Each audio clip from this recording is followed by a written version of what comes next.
இடதுசாரி பாசீடு, இடதுசாரி வளர்ப்பு அப்படின்னு சொல்கிறீங்களா? உண்மையிலுமே அதையும் நாங்கள் கொஞ்சம் விளக்கிக்கிட்டு போயிடலாம். இப்போ தேசிய மக்கள் சக்திக்குள்ளே இப்போ இடதுசாரி இல்லை அப்படின்ற குற்றச்சாட்டு இருக்கு இல்லையா?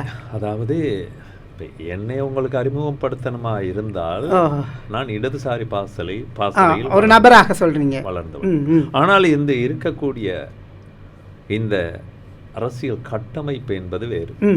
இது வேறொரு விதமான கட்டமைப்பு. இந்த கட்டமைப்புக்கும் எனக்கும் ஆரம்ப காலத்தில் பெரிய ஒரு சம்பந்தமோ தொடர்போ இல்லை. ஆனால் இன்று இதை நாங்கள் உள்வாங்கி இருக்கிறோம். உள்வாங்கி இந்த கட்டமைப்பை மாற்ற வேண்டுமாக இருந்தால் இந்த வழியில தான் போகணும். ஆனால் இது அருமையான கட்டமைப்பு முறை. அதாவது இருக்கக்கூடிய முறைமை என்பது அருமையான கட்டமைப்பு முறை. இதை களங்கப்படுத்தி இருக்கின்றார்கள். அதாவது சமூகம் மாற்றத்தை நோக்கி நகர்வதை எவராலும் தடுக்க முடியாது.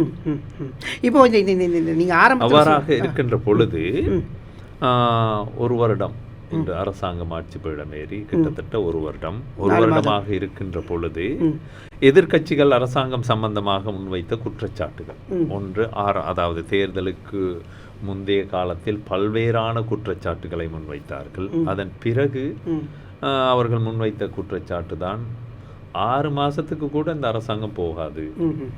ஒன்று, அதாவது ஆரம்பத்தில் சொன்னார்கள் வெளிநாட்டு ஆதரவு அரசாங்கத்திற்கு இல்லை. இதில் பல்வேறு விதமான, அதாவது ஜனாதிபதி சில வேளை நான் நினைக்கின்ற ஜனவரி மாதம் முடிவுக்குள் சஜித் பிரேமதாச ஜனாதிபதி ஆகுவார். நான் நினைக்கிறேன் கபீர் ஹசீம் போன்ற சிரேஷ்ட தலைவர்கள் கூறினார்கள். ஆனால் இவை அனைத்தையும் நாங்கள் பொய்யாக்கி இருக்கின்றோம். உண்மை.